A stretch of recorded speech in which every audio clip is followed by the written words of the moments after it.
The grand ballroom of the Grand Hyatt Seoul glowed with the warm light of 100 golden chandeliers, their crystals reflecting the gentle hum of conversation and the occasional flicker of camera flashes. It wasn't just another promotional event. Tonight, everything in the air felt different. An unspoken electricity seemed to thread through the room, as if everyone present knew they were on the brink of witnessing something extraordinary. Actors, directors, and journalists sat among fans who had somehow managed to secure a coveted seat, all waiting for the evening's special guest interview with Jung Hae and Jung So Minimum. They had been friends for years, collaborators on projects that had left audiences breathless, and rumor magnets for almost as long. Every time they appeared together, whether on screen or at a casual coffee outing, speculation would ignite like wildfire. Yet both had remained tight-lipped, always smiling politely when asked about their relationship, always keeping that line between personal and public intact. Until now, when Jung Hae stepped onto the stage, dressed in a tailored navy suit that seemed made to catch the light just right, the crowd greeted him with the kind of applause reserved for beloved stars. Beside him, Jung So Min glided gracefully in a soft cream dress that shimmered subtly every time she moved.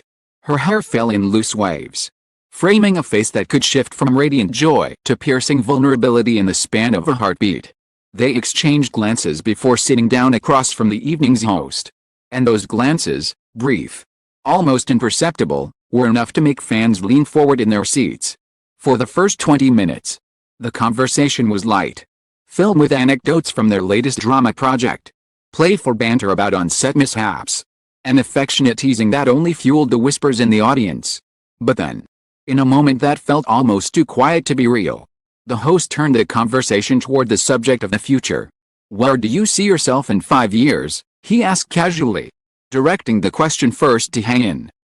His smile softened, and he looked down at his hands, clasped loosely in his lap. 5 years, he repeated, almost to himself.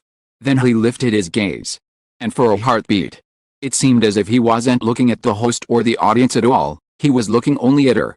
"There's something I've been wanting to say for a long time," he began, his voice steady but carrying an undercurrent of something raw and unguarded.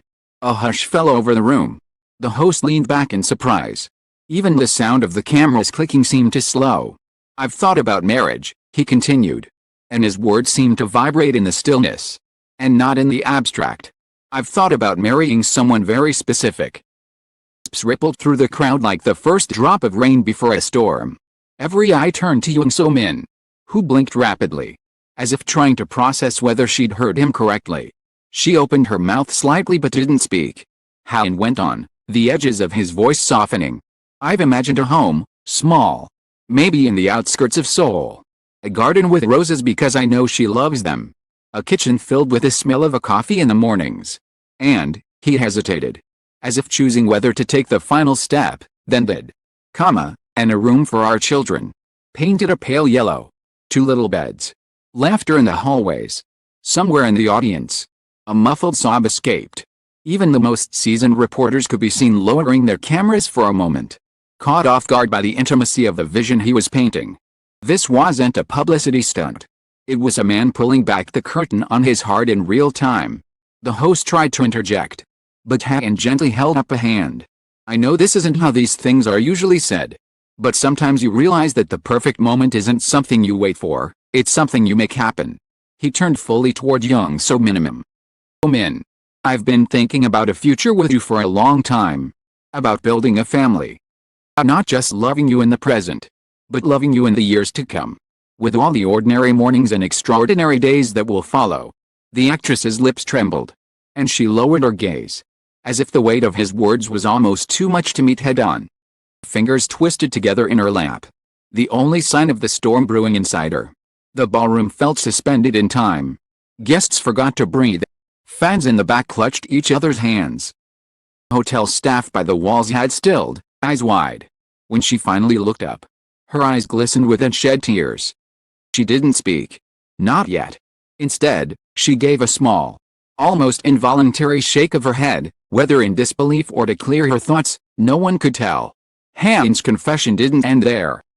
And to talk about the first time he'd considered her more than a co-star, how it had been a rainy afternoon on set when she'd insisted on sharing her umbrella with him, even though it meant her shoulder was soaked. She'd laughed at the absurdity of trying to keep both of them dry under a too small canopy. That's when I thought, he said softly, I could stand beside her in any storm. The way he said it, without irony, without hesitation, made it clear this wasn't just about romance. It was about the life they could build together, the family they could create. And then, as if to seal the confession, he added, I'd like to have children before I turn 35. I can't imagine having them with anyone else but you. The room seemed to sway with the impact of his words. Some fans covered their mouths. Others wiped at their eyes. On social media, live tweets exploded, screenshots of her expression. Words transcribed in all caps. Hashtags multiplying by the second. Jung So-min's reaction was a complex dance of emotions. At first, there was surprise, her brows lifting ever so slightly. The quick inhale of breath. Came the flicker of something deeper, a recognition. As though his confession had unlocked a door she'd been too afraid to open herself. Finally, a kind of quiet awe settled over her features. Someone might look at a gift they'd never dared to ask for but secretly always wanted. The host, sensing the gravity of the moment, refrained from pushing for a response. Instead, he glanced between them, his voice low. It's quite a vision you've shared, Han SSI. But the actor wasn't finished. Leaned forward slightly, his gaze never leaving hers. It's more than a vision. It's what I want. And I needed you to hear it from me. In front of everyone. Because I don't want there to be any doubt. This is the truth I've been carrying. The silence that followed was so absolute that the distant hum of the hotel's air conditioning could be heard. So-min blinked. A single tear escaping down her cheek. She reached up to wipe it away. But her hand stopped halfway. As though she'd realized it was futile. In that suspended moment, she stood. The movement was sudden enough to draw a collective gasp from the audience. She took a step toward him, then another. She stood beside his chair. Her hand rested lightly on the back of it. Her head tilted slightly toward him. Her lips parted. And the entire room seemed to lean in. She closed them again, swallowing whatever words had been poised to emerge. The look she gave him was one of 1,000 unspoken things, gratitude, fear, longing, and perhaps even love, but she said nothing. The audience didn't know it yet. But the second half of the evening would bring answers that would set hearts racing all over again. The host cleared his throat gently, trying to guide the evening forward. But it was clear that all eyes remained locked on the pair in the center of the stage. Minutes passed in a blur of softer questions and polite laughter. But everyone was waiting for her answer. Finally, as the program began to wind down, the host turned to So-min with a conspiratorial smile. We can't let the night end without hearing your thoughts, can we? She inhaled slowly, her hands folded neatly in her lap. I never thought you'd say this here, she said. Voice steady but threaded with emotion. But I've been waiting to hear it. Murmurs swept through the ballroom. She glanced briefly toward the audience, then back at him. My family has always told me that the person I choose should be the one who makes me laugh, even on my worst days. You've been that person for me. Without even trying. Her words seemed to lift something heavy from the room. Han's expression softened. The tension in his jaw easing as if he'd been holding it for hours. I've thought about the future too. She continued, her gaze steady. And when I picture it, there's a home. Just like you described. There's a table big enough for our parents to sit together for dinner. There's a garden. Though I might add sunflowers to the roses. And there's laughter, not just from the children, but from us. Because I think we'd still be laughing together, even then. The host smiled knowingly. But let the moment breathe. Cameras clicked. Picturing the way they looked at each other, two people who had just stepped past a line they'd been towing for years. Then, almost as if remembering something important, Han leaned in toward the microphone. There's one more truth, he said. Been carrying a ring with me for 6 months. I spoke to your parents. They gave me their blessing. My parents have met with yours. And I was waiting for the right time, but I think tonight might be it. The audience erupted into gasps and muffled screams. Min's hand flew to her mouth, her eyes widening. You want, she whispered. I want to marry you, he said simply. Someday. Not maybe. I want to build that home. Those children. And live that life, with you.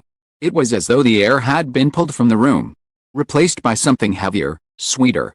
She laughed then, a short, credulous sound that broke into a tearful smile. really do know how to ruin a perfectly calm evening. Her voice shaking.